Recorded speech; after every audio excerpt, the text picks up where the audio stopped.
As far back as 1619, Africans were being shipped to America, specifically to Jamestown.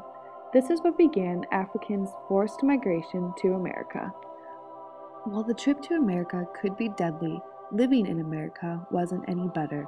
Americans viewed slaves as the solution to demand for cheap labor and would buy and sell Africans at auction.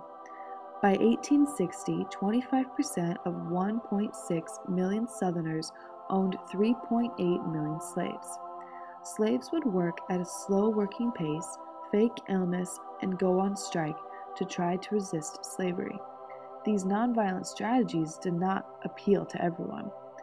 Violent resistance strategies were directed at owners. Only 250 revolts were recorded throughout history. Harriet Tubman was one of the founders of the Underground Railroad. The purpose was to convey escaping slaves to freedom in the North and Canada.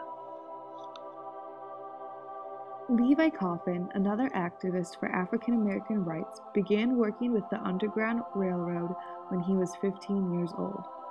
He became known as the president of the Underground Railroad because of his vast knowledge of the secret network. He helped thousands of slaves to freedom.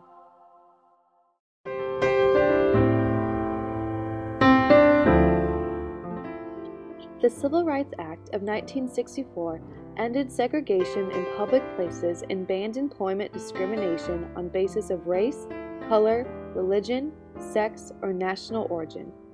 The Civil Rights Act of 1968, also known as the Fair Housing Project, prohibited discrimination in sale, rental, and financing of housing based on race, creed, and national origin.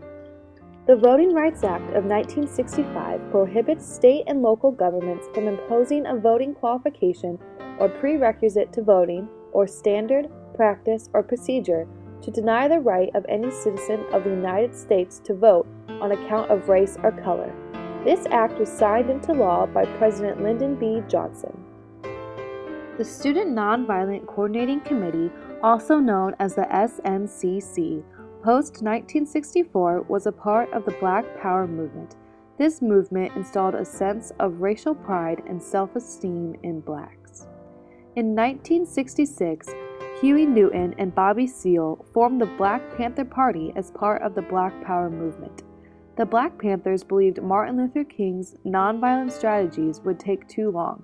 They began making violent public stances and were willing to speak out for any minority group.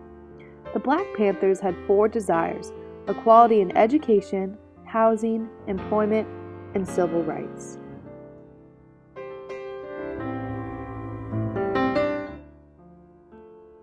Malcolm X was also very critical of Martin Luther King's tactics. Malcolm X continually emphasized Black self-determination and Black self-defense. He publicly spoke all over the nation to spread his ideals.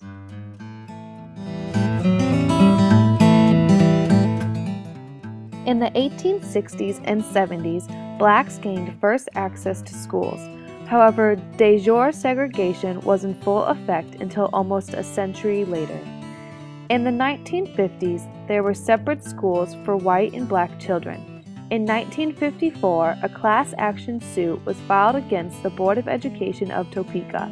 Brown v. Board of Education ultimately eliminated de jure segregation and ruled separate is not equal.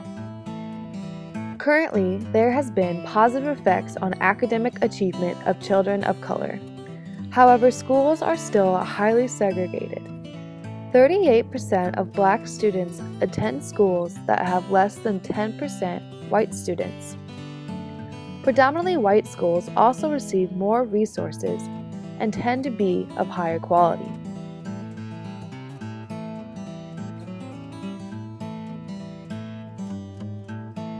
Hopefully, schools will someday be less segregated and obtain the same amount of resources.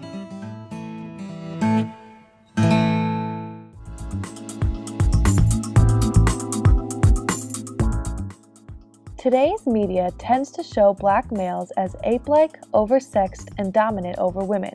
They continually use these stereotypes in movies, ads, and on television. By making these stereotypes appear as common traits, it makes it nearly impossible for Black men to escape the stereotype that is portrayed in the media. Black women are displayed as exotic, immoral, intellectually inferior, and easily dominated. Again, the media makes it nearly impossible to eliminate these negative stereotypes.